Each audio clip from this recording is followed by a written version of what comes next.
1절부터 4절까지 있는 말씀을 함께 보시겠습니다.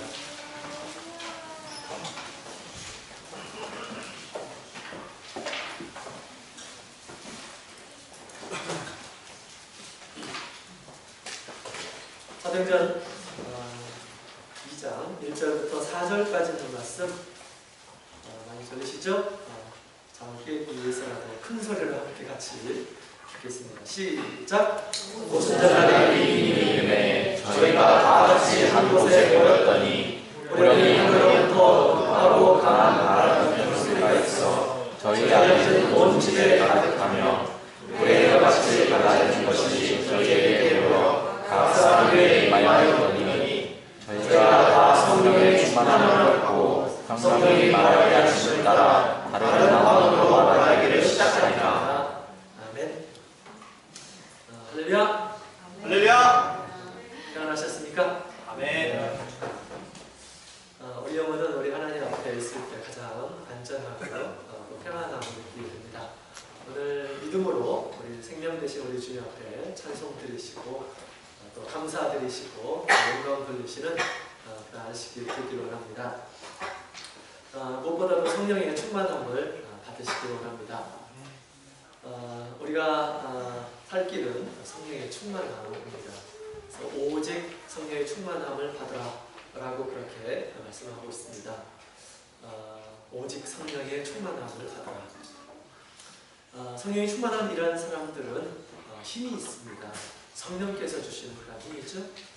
그래서 성령은 우리 신앙의 원동력이다, 힘이다 라고 그렇게 말할 수가 있습니다. 성령의 충만함을 통해서 힘이 있는 성도, 또 능력 있는 그런 교회가 되기를 원합니다. 오늘 시간에는 우리 불과 같은 그런 성령의 역사에 대해서 함께 살펴볼 텐데요. 오늘 학기는 오늘 말씀을 통해서도 성령의 역사를 깨닫게 되고 또 늘 불과 같은 그런 성령이 우리 심령 가운데서 역사하기를 원합니다. 자, 그런 마음으로 함께 말씀을 살펴보도록 하겠습니다. 오늘 본문의 내용을 보게 되면 우리 오전과 더불어서 같이 보게 되는데 오순절 날에 성령이 처음 임하시는 그런 사건이 이렇게 기록이 되어 있습니다. 이때 이제 두 가지 현상이 이렇게 있죠. 그래서 바람과 같은 그런 소리가 그들 가운데 가득했고요.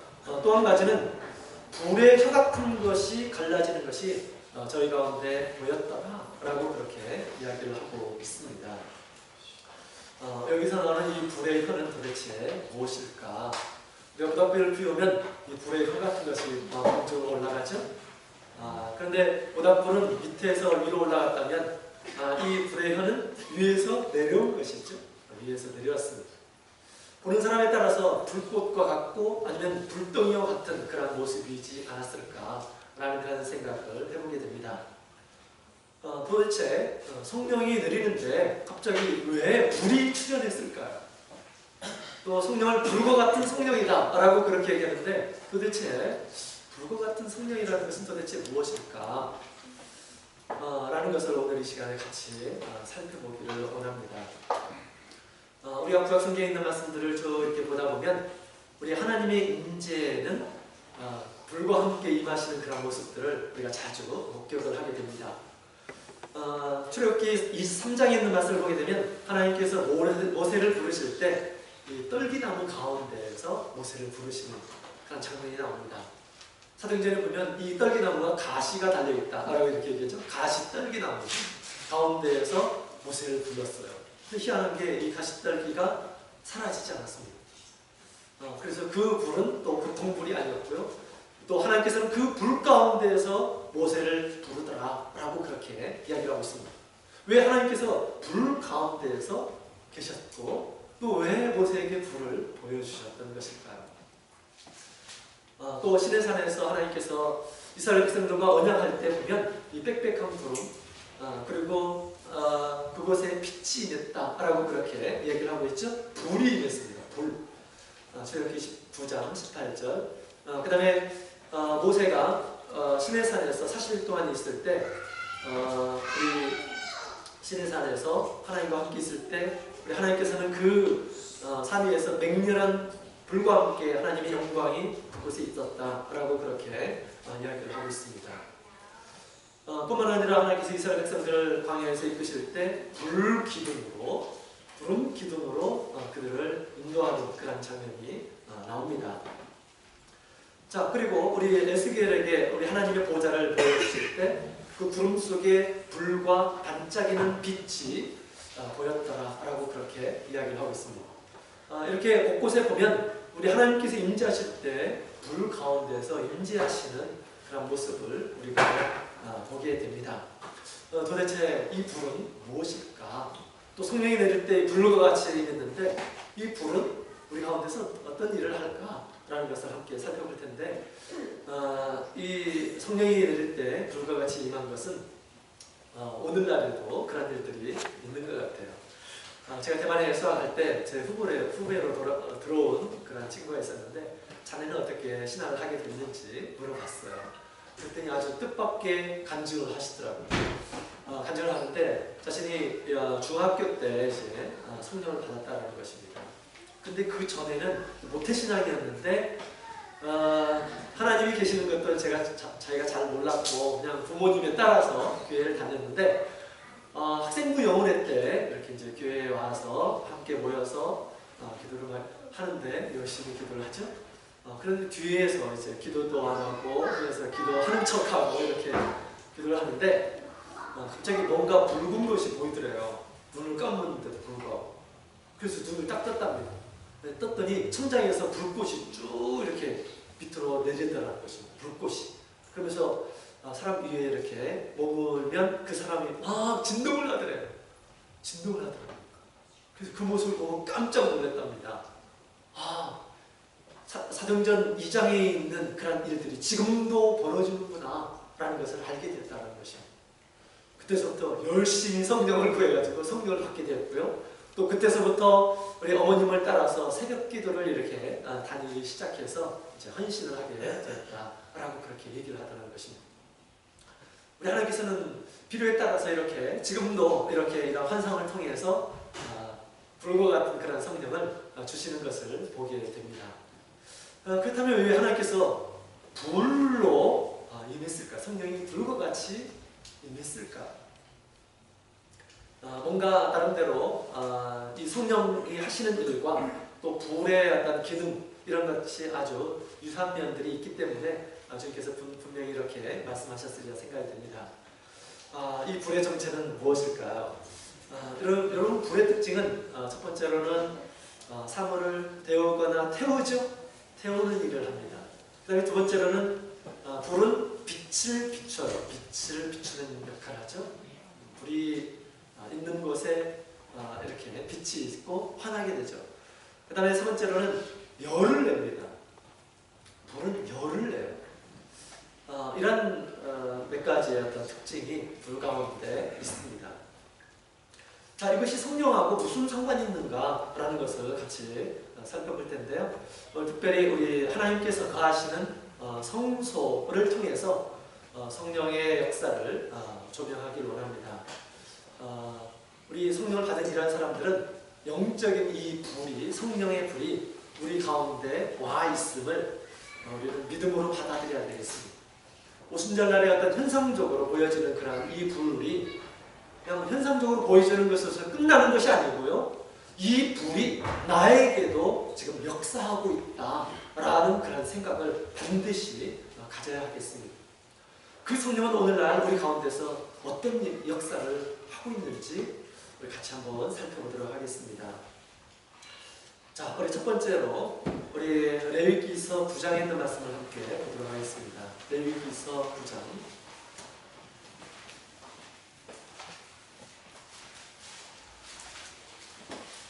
레위기서 9장.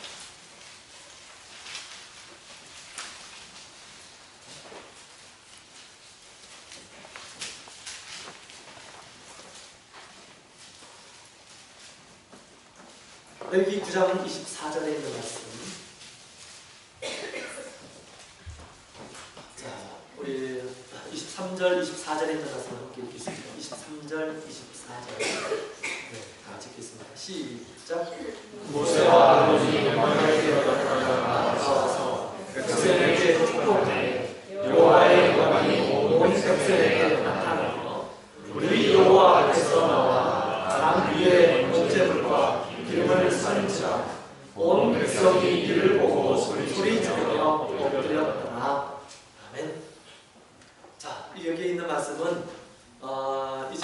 아론이 처음으로 하나님 앞에 이제 임명식을 끝나고 하나님 앞에 이제 제사를 드리는 그런 상황입니다. 이때 우리 하나님께서 하나님으로부터 하나님 앞에서 불이 나왔다라고 그렇게 얘기하죠. 그러면서 그 단위에 있는 모든 번제물들 기름들을 다 살랐다라고 그렇게 이야기하고 있습니다. 그것을 지켜본 모든 이 백성들이 크게 놀라워서 소리 지르고 엎드렸다라고 그렇게 이야기를 하고 있습니다. 지금 이 번제단에서 일어나는 공격입니다. 번제단. 그래서 성막에 이렇게 들어가면 첫 번째로 우리가 볼 수 있는 것이 성막이에요. 성막은 늘 불이 타오르는 곳이에요.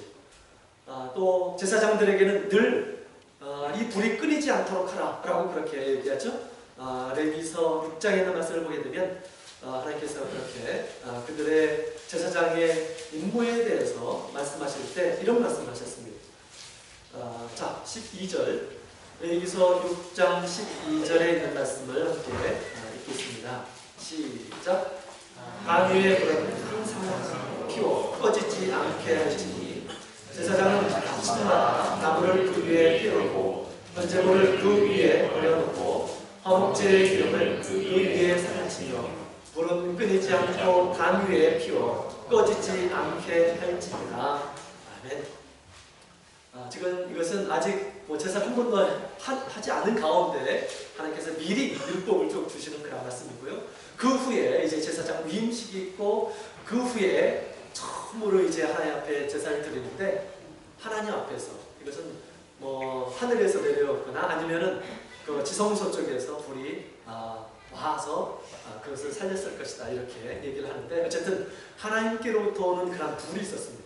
그 불이 이제 번제단에서 제물을 사르고 또 그 불을 제사장들은 늘 관리해서 그 불이 꺼지지 않도록 하라라고 그렇게 하나님께서 말씀하신 것입니다. 그래서 이 구약시대에는 이 번제단에 불이 늘 활활 타오르는 그런 일들이 있었다는 것입니다. 번제단에 불은 왜 있는 것일까요? 번제단에 불은 왜 있는 것일까요?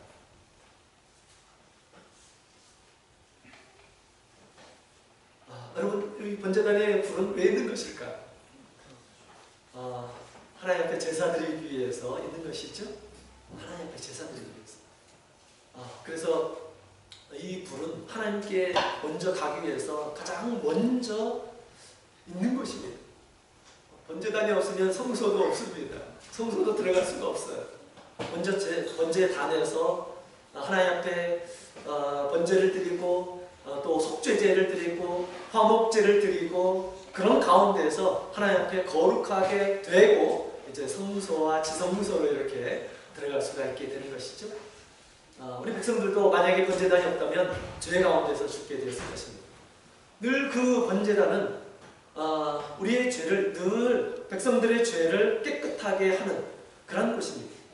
물론 이제 동물을 잡아서 그 피를 가지고 하나님 앞에 가죠. 그리고 죄의 어떤 결과라고 볼 수 있는 이 짐승을 이 번제단에 이렇게 불로 태우도록 했습니다. 그래서 우리 하나님 앞에서 저희가 속죄가 되도록 그렇게 했던 것이죠. 여러분, 오늘날 우리 성령은 우리 가운데에서 불과 같이 역사합니다. 마치 번제단의 불과 같이 우리 가운데에서 역사합니다. 이사야서 4장에 있는 말씀을 함께 보도록 하겠습니다. 이사야서 4장.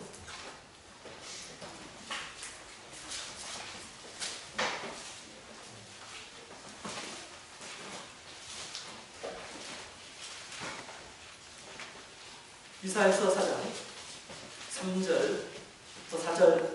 3절 4절에 있는 말씀을 함께 읽겠습니다. 3절 4절 같이 읽겠습니다. 시작. 시온에 나가 있는 자, 예루살렘에 머물러 있는 자, 곧 예루살렘에서 생존하는 자 중 동명된 모든 사람은 거룩하다 칭함을 얻으리니 이는 주께서 그 심판하는 영과 순환하는 영으로 시온의 가득에 더러움을 씻으시며 예루살렘의 피를 그 중에서 정결케 하실 때가 됩니다. 아멘.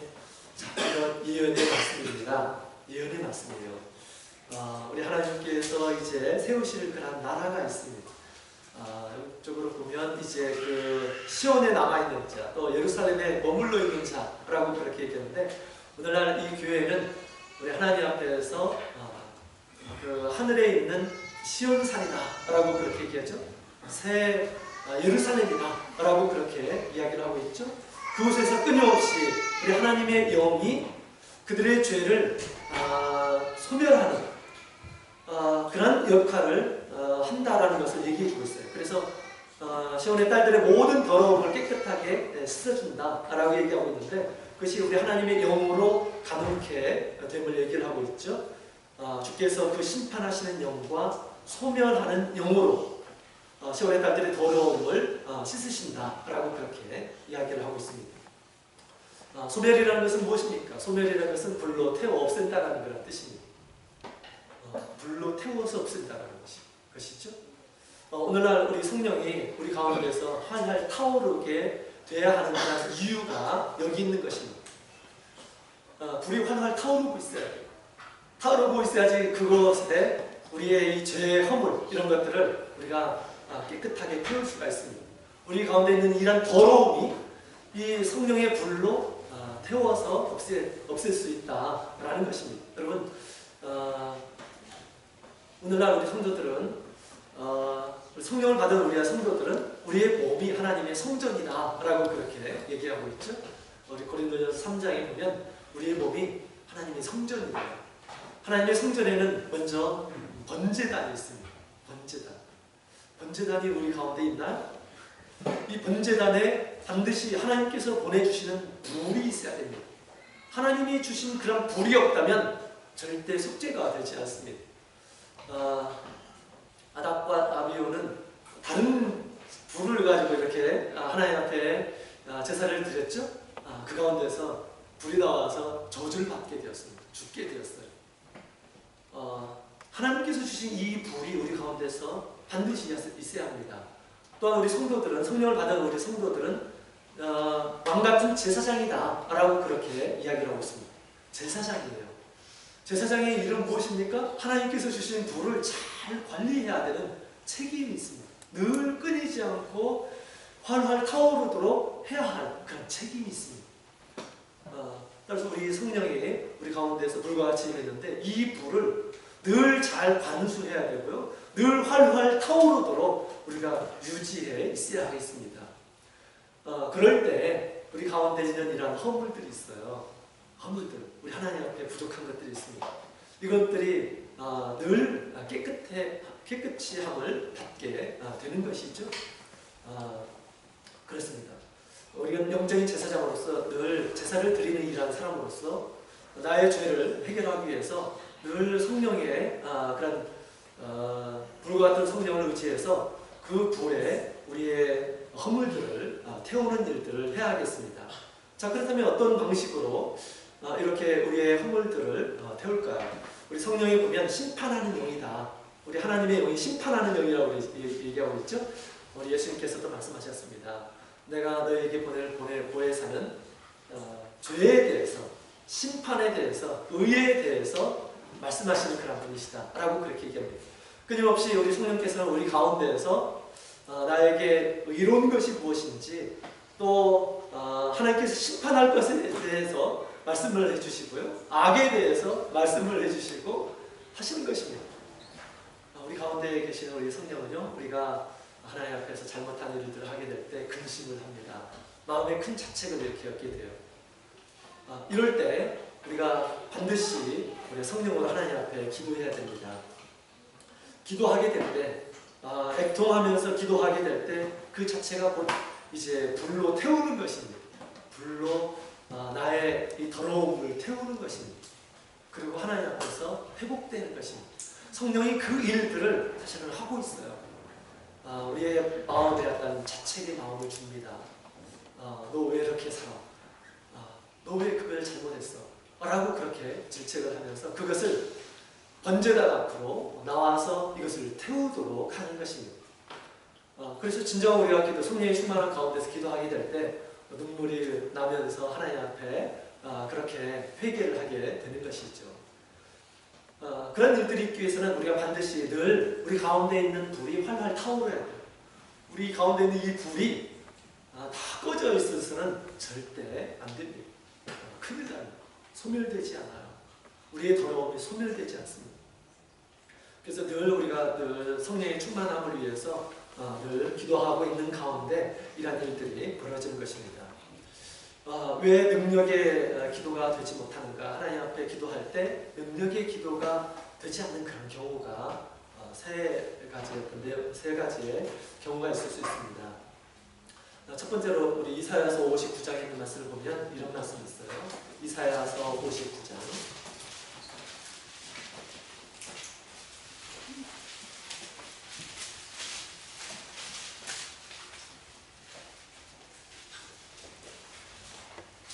이사야서 59장 1절, 2절에 있는 말씀을 함께 1절, 2절, 3절에 있는 말씀을 함께 읽겠습니다. 시작. 여호와의 자녀와 구원치 못하신도 아니요 귀가 듣나요 듣지 못하신도 아니라 오직 너희 죄악이 너희와 너희 하나님 사이를 되었고 너희 죄가 너희를 알리어서 너희를 듣지 않으시게 하니 이는 너희 손이 피해 너희 손가락이 죄악에 돌아왔으며 너희 입술은 거짓을 말하며 너희 혀는 악독을 말하며. 아멘. 하나님의 능력이 참 많으십니다. 그럼에도 불구하고 하나님 앞에 우리가 능력을 구할 때 능력을 얻지 못하신 것은 나의 죄가, 우리의 죄가 하나님과 다 담을 내는 것이다 라고 그렇게 얘기하고 있죠. 하나님의 얼굴을 다 가려울 것이다. 따라서 우리는 이 죄를 반드시 늘 해결하는 이런 사람이 되어야 됩니다.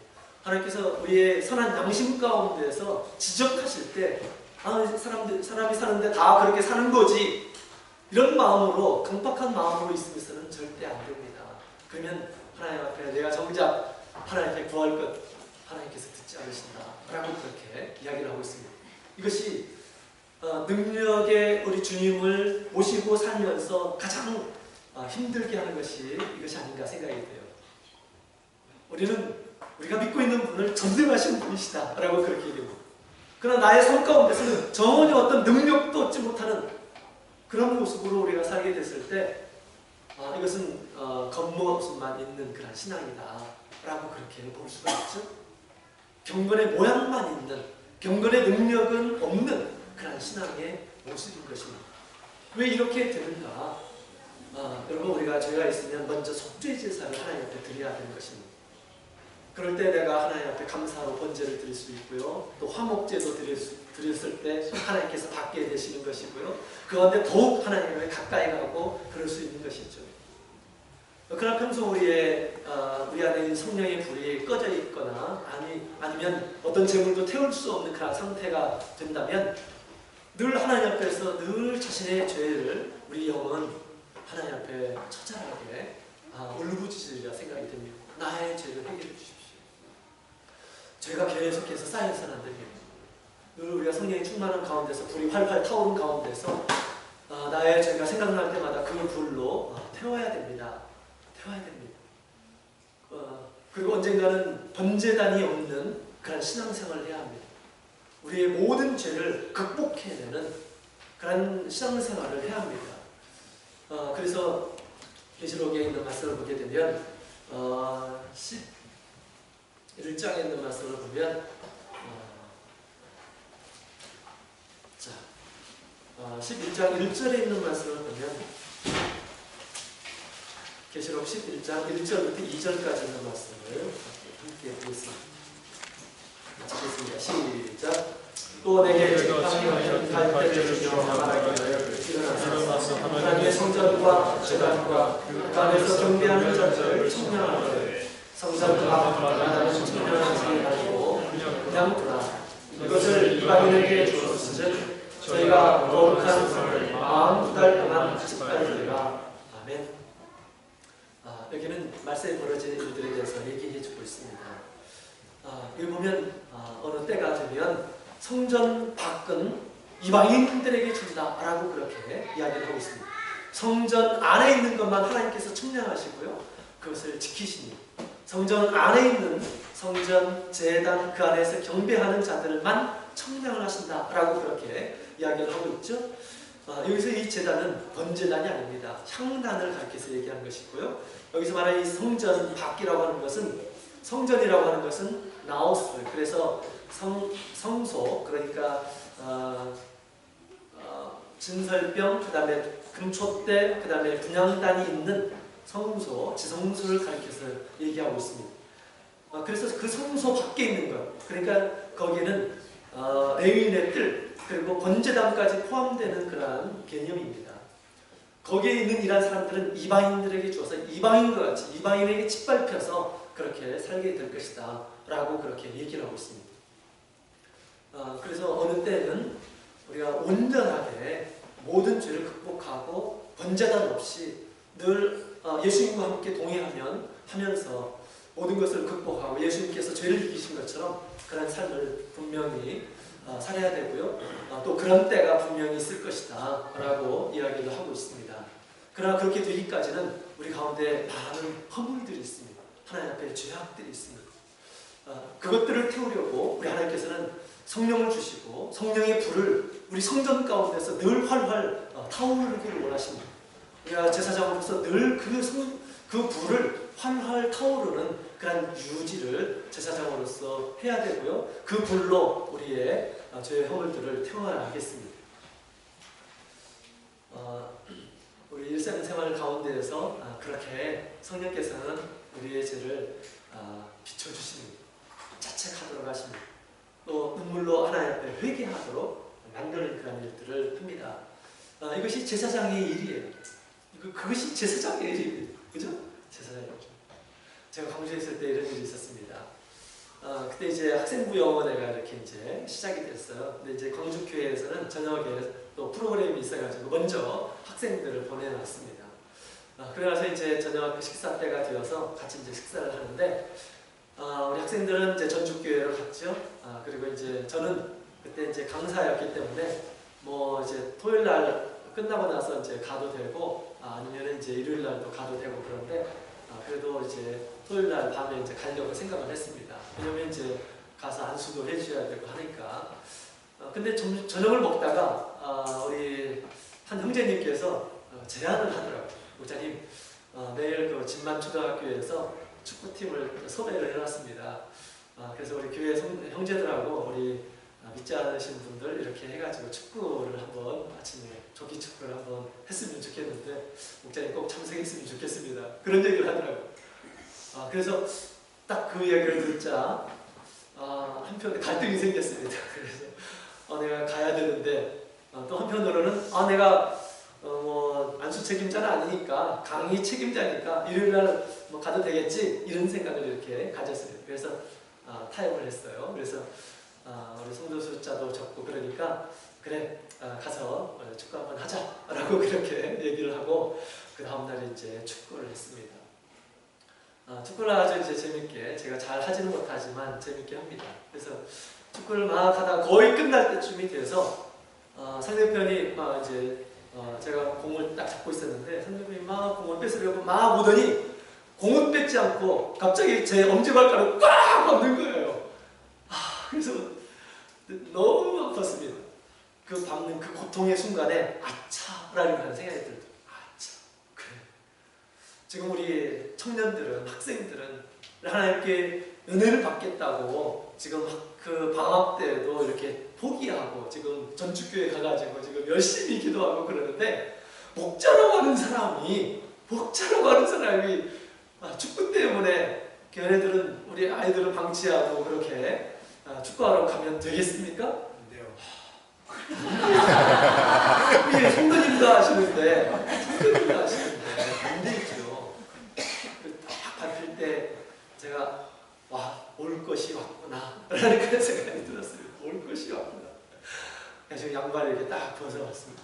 그랬더니 막 시커멓게 멍들었고 그리고 한 4분의 3 정도가 이제 떨어져 있더라고요. 엄지발가락이. 얼마나 아팠겠어요. 그죠? 제대로 걷지를 못했습니다. 그 몸으로 이제 차를 타고 이렇게 이제 전주교회로 막 가고 있었습니다. 막 갈 때 정말 하나님께 죄송하다라는 그런 생각이 들더라고요. 막 기도하면서 갔습니다. 하나님 정말 죄송합니다. 이렇게 계속 이제 회개를 하면서 갔죠. 내가 정말 하지 말아야 할 일을 했군요. 라고 그렇게 막 기도하는데 갑자기 성경 말씀이 생각이 나더라고요. 그래서 그 히브리서 12장에 있는 말씀이 이렇게 생각이 났습니다. 같이 한번 볼까요? 히브리서 12장.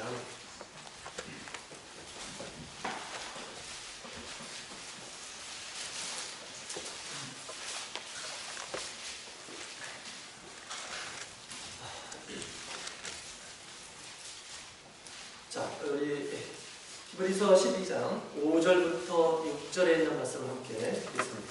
5절부터 6절 같이 읽겠습니다. 시작. 또 아들에게 원하는 것 같이 너희에게 공평하신 말씀을 주셨도다.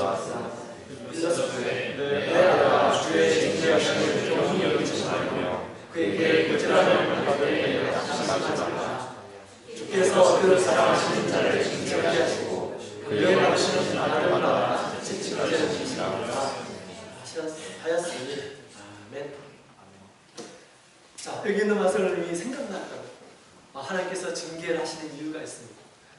그를 사랑하기 때문에 징계한다 라는 그런 말씀이 막 이렇게 너무 생각나는 거예요. 그래서 하나님께서 나를 이렇게까지 사랑하시는구나 라는 그런 생각을 하게 되었습니다. 만약에 하나님께서 그렇게 하지 않았다면 어떤 일이 벌어졌을까? 다음에 그런 상황이 오게 되면 어떻게 했을까요? 똑같이 그런 일들을 했을 것입니다. 그러나 그런 것들을 주셔서 다음에 그런 똑같은 상황이 오게 되면 제가 축구를 하러 갔을까요? 하러 갔다면 진짜 바보죠? 진짜 바보입니다. 그래서 갈 때 회개하면서 가면서 나중에는 하나님을 찬양하면서 갔습니다. 하나님 저를 이렇게까지 사랑하시는군요 라고 하면서 하나님 앞에 정말 찬양하면서 갔습니다. 내가 이것이 없었다면 내가 또 다른 실수도 이렇게 하게 될 텐데 하나님께서 이렇게 보여주셔서 너무 감사합니다 라고 그렇게 하나님을 찬양하면서 간 그런 기억이 납니다. 여러분, 우리 하나님께서는 이렇게 우리 가운데에서 우리의 잘못을 지적하시고 그것을 회개하도록 하십니다. 그래서 그 하나님 앞에서 우리의 이 죄가 깨끗하게 소멸되도록 우리 성령께서 우리 가운데서 불처럼 역사하고 있다는 것입니다. 죄가 이렇게 막고 있어요. 성령으로 기도하지 않으면 이 태워지지 않는 것입니다. 늘 이 죄의 담이 딱 하나님 앞에 가려져 있는 것입니다. 가려져 있는 것이죠. 자, 그 다음에 왜 능력받지 못하는 그런 기도를 합니까? 진심으로 구하지 않기 때문에 받지 못한다. 야고보 사도가 그렇게 야고보 4장에 그렇게 얘기를 하고 있죠. 그 다음에 야고보서 1장에 보면 구하면서도 불신하기 때문에 받지 못한다 라고 그렇게 이야기를 하고 있습니다. 여러분, 우리에게도 이 성전, 영적인 성전이 우리에게 있어요. 영적인 성전에 불도 있습니다. 성령은 우리 가운데서 불과 같이 이렇게 역사합니다. 나의 모든 더러움을 태우시려고 내 속에서 불과 같이 있는 것입니다. 우리 영적인 제사장으로서 늘 이 불이 타오르도록 해야 합니다. 늘 타오르도록. 그래서 이 더러움이나 찌꺼기들이 늘 쌓여서는 절대 안 됩니다.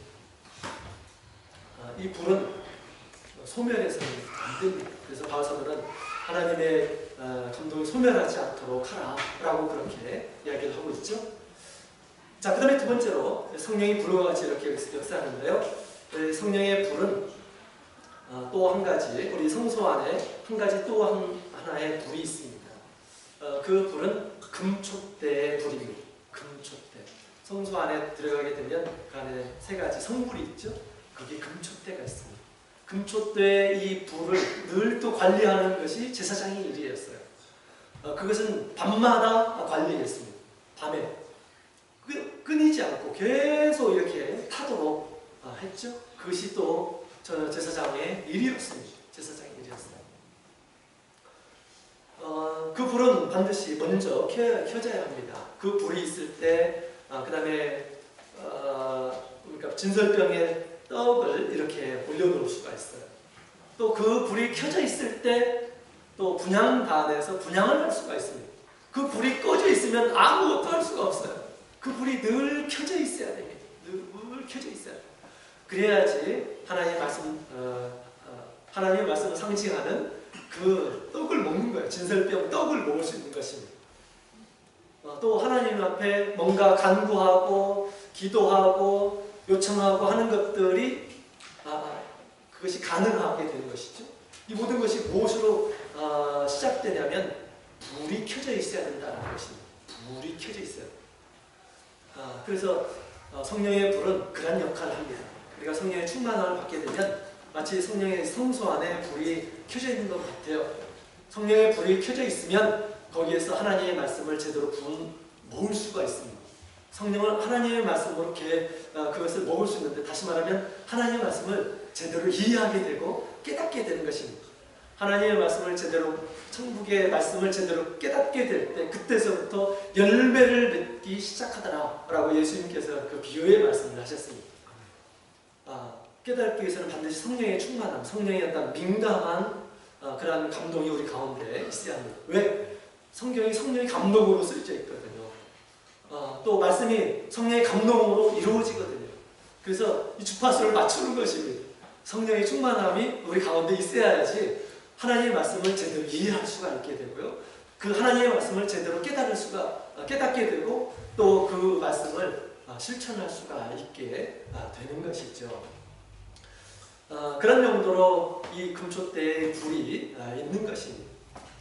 그래서 우리는 제사장의 어떤 그런 삶으로서 늘 불이 켜져 있도록 해야 합니다. 불이 켜져 있어야 됩니다.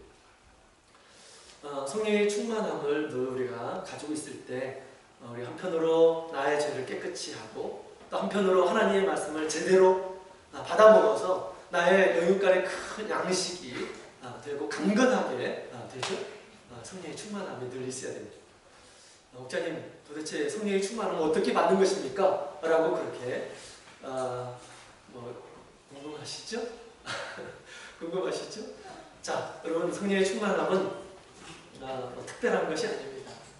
우리 예수님께서 이 제자들에게 성령을 받기 위해서 또 성령의 충만함을 얻기 위해서 예루살렘을 떠나지 않고 기다려라 라고 그렇게 말씀하셨습니다. 따라서 우리가 첫 번째로는 성령의 충만함을 얻기 위해서 우리 주님께서 성령으로 세우신 이 교회를 떠나지 않아야 합니다. 성령께서 계신 곳에 우리가 있게 되었을 때 성령의 충만함을 받는 것입니다. 주님께서 세우신 이 교회에 멀리하게 되고 떠나게 되고 그러면 성령을 받을 수가 없고요. 또 성령의 충만함을 받을 수가 없는 것입니다. 주님께서 세우신 이 교회, 또 성령으로 세우신 이 교회에 늘 우리 몸과 마음이 있어야 할 때 늘 마음이 있어야 합니다. 그럴 때 이 성령의 충만함이 점점점 충만해지는 것이죠. 그 다음에 두 번째로 성령의 충만함을 얻기 위해서는 이 제자들이 성령을 받기 전에 뭘 했습니까? 전심으로 기도하였더라 라고 그렇게 이야기를 하고 있습니다. 전심으로 기도했어요. 이것처럼 우리가 성령의 충만함은 열심히 기도하는 것입니다. 기도할 때 딴 생각하지 말고요. 늘 기도할 때는 전심, 마음을 다해서 기도하는 그런 태도를 갖는 것이 중요합니다. 굉장히 중요합니다.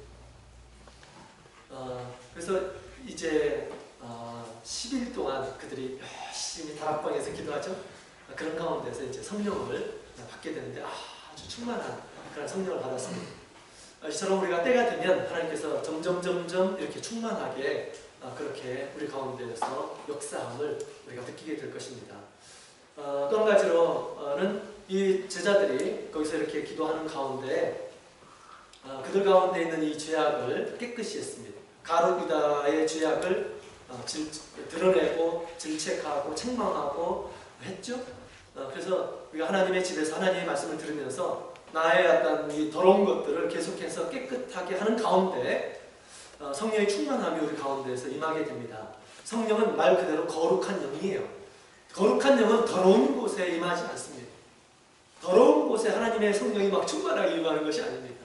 우리 가운데서 점점점 우리의 마음과 우리의 삶이 깨끗해질 때, 하나님의 말씀으로 깨끗해질 비례해서 성령의 충만함이 우리 가운데서 점점점 충만하게 이렇게 되는 것이죠. 그렇게 성령의 충만함이 우리 가운데 역사하게 됩니다. 한 가지 더 이렇게 말씀을 드리자면 성령의 충만함은 우리가 열심히 기도하는 가운데 있다라고 이렇게 얘기했는데 우리가 시간을 딱 정해놓고 이렇게 기도하는 것이 무엇보다도 더 중요한 것이 아닌가라는 그런 생각을 갖게 됩니다. 제가 이제 고등학교 때 이제 성령을 딱 받고 나서 우리 디모데 목자님께서 이렇게 얘기하시더라고요. 이제 자네는 성령을 받았으니까 반드시 하루에 20분 이상 기도를 하게 라고 그렇게 말씀하셨습니다. 그 말씀을 제가 딱 들을 때 하나님의 말씀으로 이렇게 들렸습니다. 성령을 받았으면 이제 성령을 반드시 기도하게 해야 되는 것이구나 라는 그런 생각을 이렇게 하고 어디에 있든지 기도를 하게 되었습니다. 그 기도가 지금 저를 이렇게 붙들어 세운 것이 아닌가라고 그렇게 생각이 됩니다. 기도는 우리가 평소에 기도는 사실 쉽지 않습니다. 우리가 모였을 때 같이 기도하는 것은 나름대로 좀 쉬워요. 그런데 모였을 때 성령의 충만함을 얻는 것은 그렇게 쉽지 않습니다. 진정한 성령의 충만함은 우리가 하나님 앞에 마치 골방에서 들어가서 하나님 앞에 긴밀하게 마음을 다해서 기도하게 될 때 우리 가운데 있는 그런 충만함이 있게 되고요.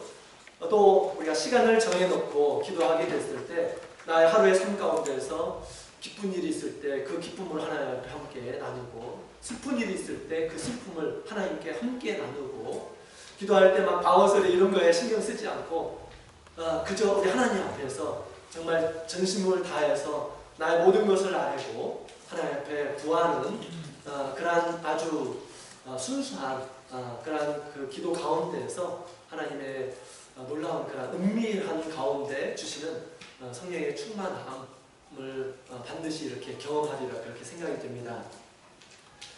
그래서 이렇게 나름대로 시간을 딱 이렇게 정해놓고 기도하는 것이 가장 이상적인 형태의 이 기도다라고 그렇게 볼 수가 있습니다. 성경적이기도 합니다. 왜? 하나님께서 제사장들에게 제사를 드리라고 했는데 상번제라는 그런 제사가 있어요. 상번제.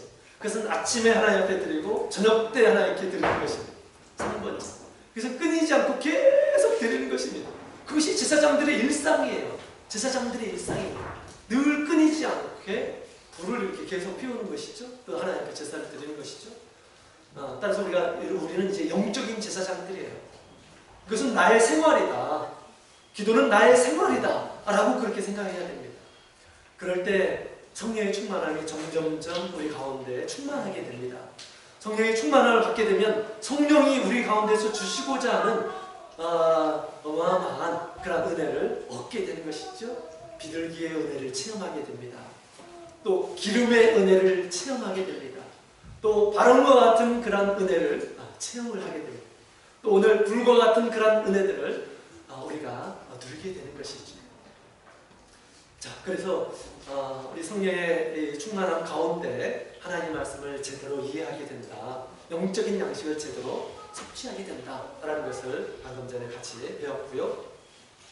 그 다음에 마지막으로 성령의 불은 우리 가운데서 어떤 일을 하실까? 출애굽기 3장 2절에 있는 말씀을 방금 전에 이렇게 같이 살펴봤는데 떨기나무 가운데서 하나님께서 모세를 부르셨습니다. 왜 가시떨기나무 가운데서 모세를 불렀을까? 그때는 이스라엘 백성들이 큰 핍박 가운데 있었습니다. 그래서 요셉을 알지 못하는 그런 바로가 출현하면서 이스라엘 백성들을 막 강하게 압제하죠. 나중에는 심지어는 이 남자들은 다 죽이도록 그렇게 합니다. 이때 이 백성들, 하나님의 백성들이 그 앞에 보면 하나님 앞에 울부짖었다라고 그렇게 이야기를 하고 있습니다.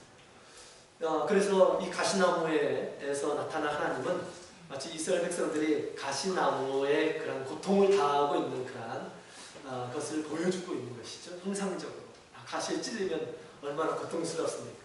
지금 백성들이 그런 고통 가운데 있음을 얘기해주고 있고요. 또 하나님께서 그 가운데에서 불과 같이 역사하셨는데 그러나 타지 않았어요.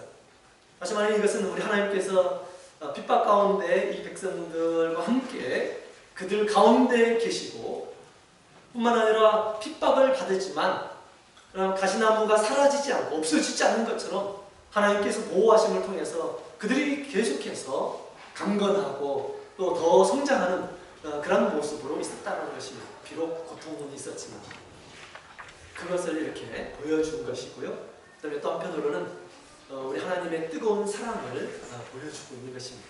하나님께서 이스라엘 백성들을 이렇게 보호하고 계신다, 사랑하고 계신다, 권념하고 계신다 라는 것을 보여주시는 것이죠.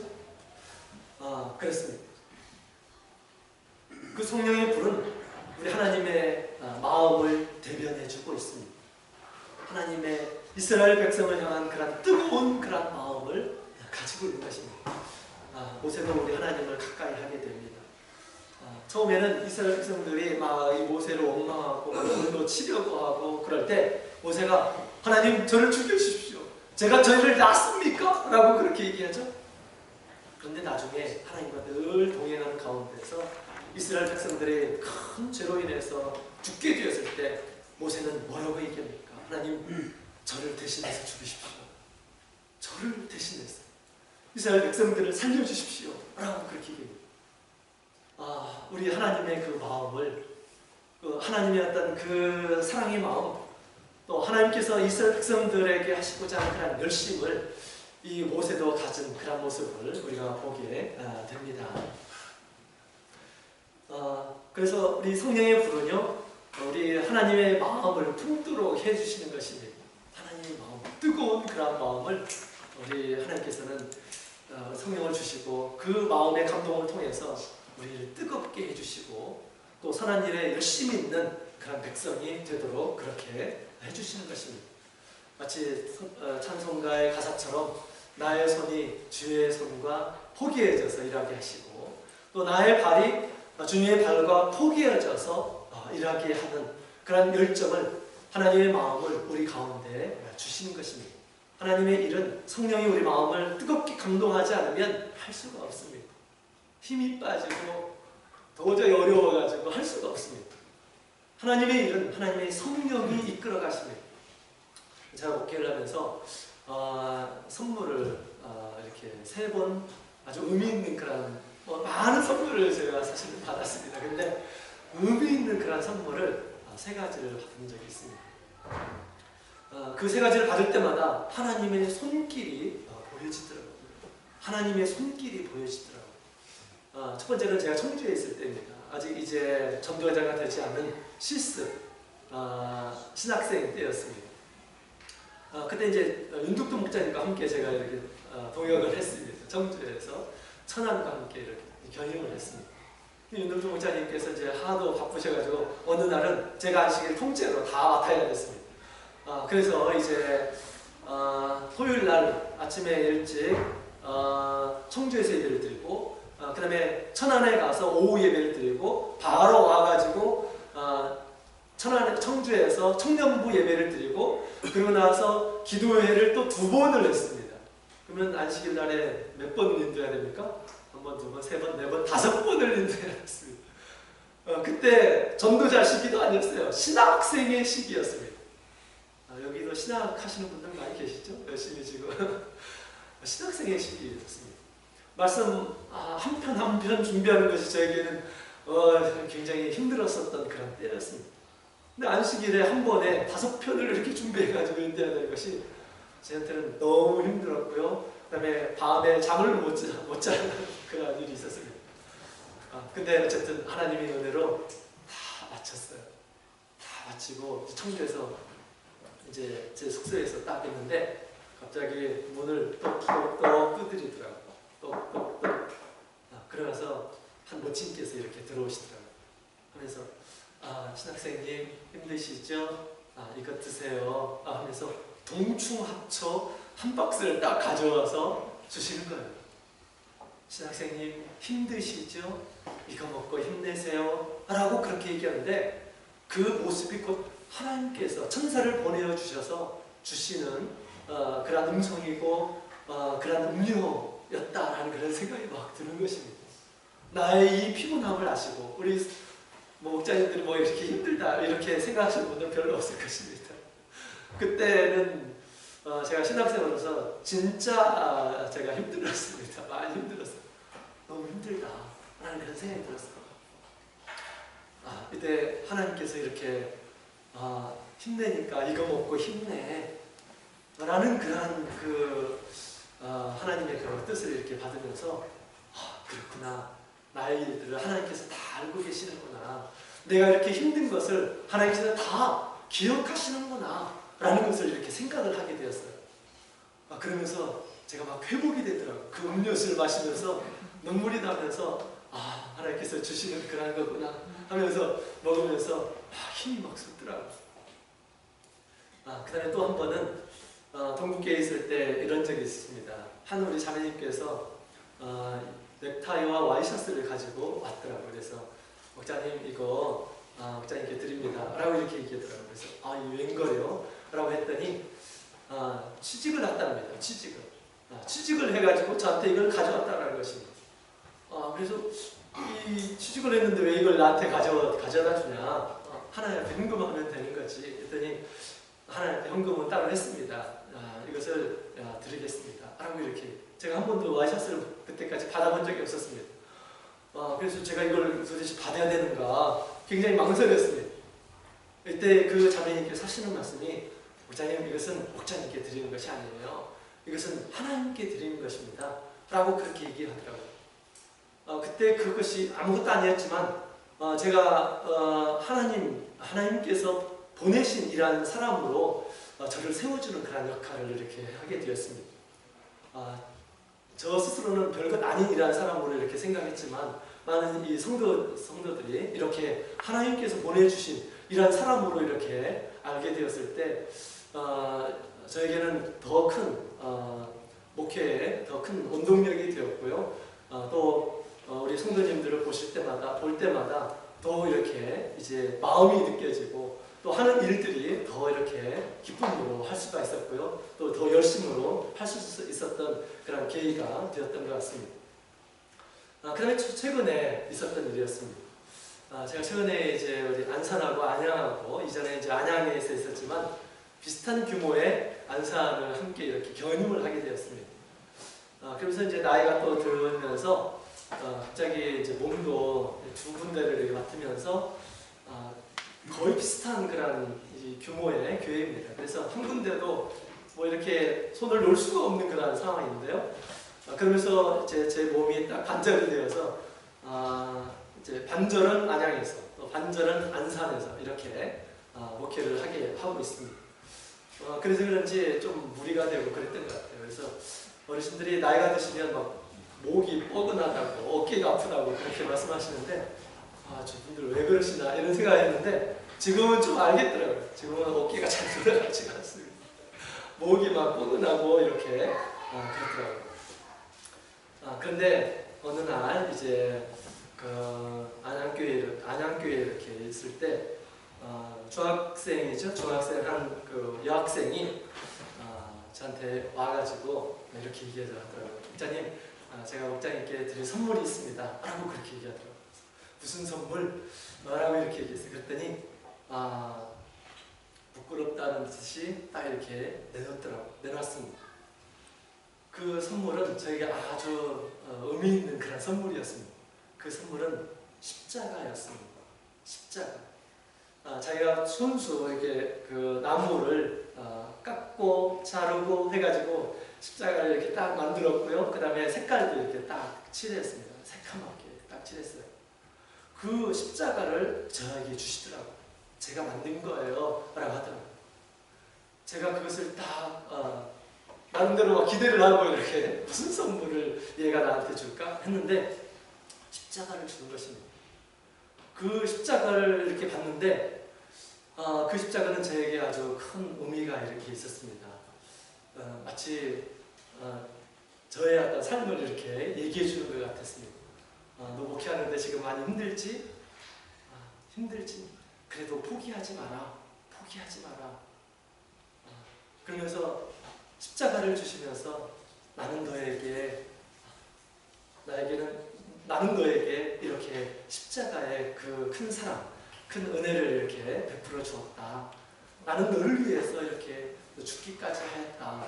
라는 것이 막 이렇게 느껴올 때 제 마음이 정말 크게 뭉클했습니다.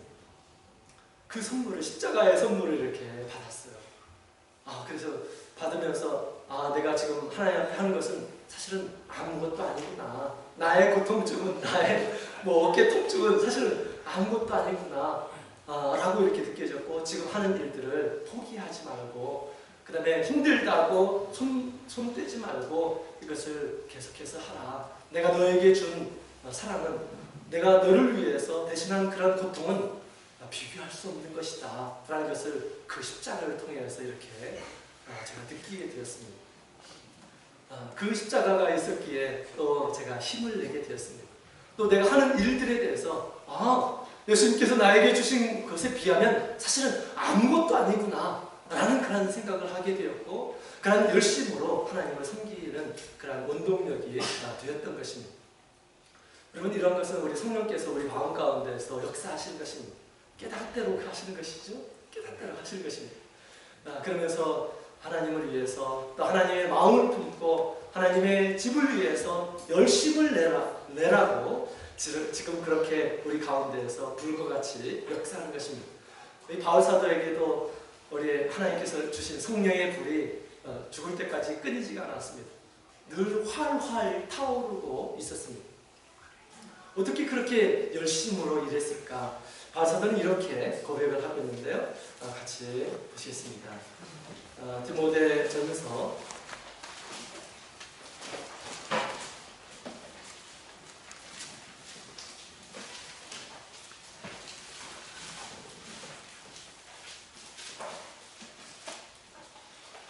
디모데전서 1장 16절, 15절 16절에 있는 말씀을 같이 읽겠습니다. 15절 16절 시작. 믿음보다 모든 사람이 받을 만한 말이라며 그리스도 예수께서 죄인을 원하시려고 세상에 임하셨다 하였도다. 죄인 중에 내가 그리스니라. 그러나 내가 긍휼을 입은 까닭은 예수 그리스도께서 내게 먼저 이 일절 오래 참으심을 보이사 우리의 주를 믿어 영생 얻는 자들에게 본이 되게 하려 하시니라. 아멘. 바울은 지금 깨달음의 이야기를 지금 하고 있죠. 자기는 하나님 앞에 사실은 괴수 같은 사람이었습니다. 근데 예수님께서 왜 나 같은 사람을 구원해 주셨지? 그런 생각을 아마 많이 했을 것입니다. 그러면서 지금 깨달음의 얘기를 하고 있습니다. 그것이 이 바울 사도의 일생을 지금 이끌어가고 있는 것이죠. 나와 같은 이러한 사람들을 예수님께서 참고 기다려주시고 또 큰 은혜를 주셨는데, 왜 그랬는가? 이제 목회를 하다 보면 이렇게 이제 믿는 이러한 사람들 참아야 할 것이 많이 있어서 그것을 참도록, 복음을 전하는 가운데 참아야 할 일들이 정말 많은데 나의 모습을 보면서 주님께서는 나보다 더 많은 그런 인내를 하셨겠구나 라는 것을 생각나게 하시고, 또 이제 우리 예수님께서 주신 그런 사명을 늘 참으면서 또 열심을 내면서 그렇게 살았던 것이 아닌가라는 그런 생각이 듭니다. 여러분, 우리 하나님께서 하시는 일은 우리 성령께서 은혜를 베풀어 주실 때 그 일들을 완수할 수가 있습니다. 우리의 힘으로, 우리의 능력으로, 우리의 교양으로, 우리의 생각으로 할 수 있는 것이 아니에요. 성령께서 주시는 그런 은혜로 그 일들을 감당하게 되고요. 또 하나님께서 주신 그런 열심으로 일을 해서 그 일들을 감당하게 되는 것이죠. 이런 성령의 불과 같은 역사가 여기 계신 우리 모든 분들에게 함께하길 원합니다. 오늘 성령이 불과 같이 역사하신다라는 말씀을 꼭 기억하시고 영적인 제사장으로서 이 불이 꺼지지 않도록 마지막에 그 주님의 그 열심이 우리 가운데서 꺼지지 않아야겠습니다. 계시록에도 왜 열심을 내지 않느냐라고 그렇게 주님께서 말씀을 하시죠. 이 불이 우리가 꺼져서는 안 되겠습니다.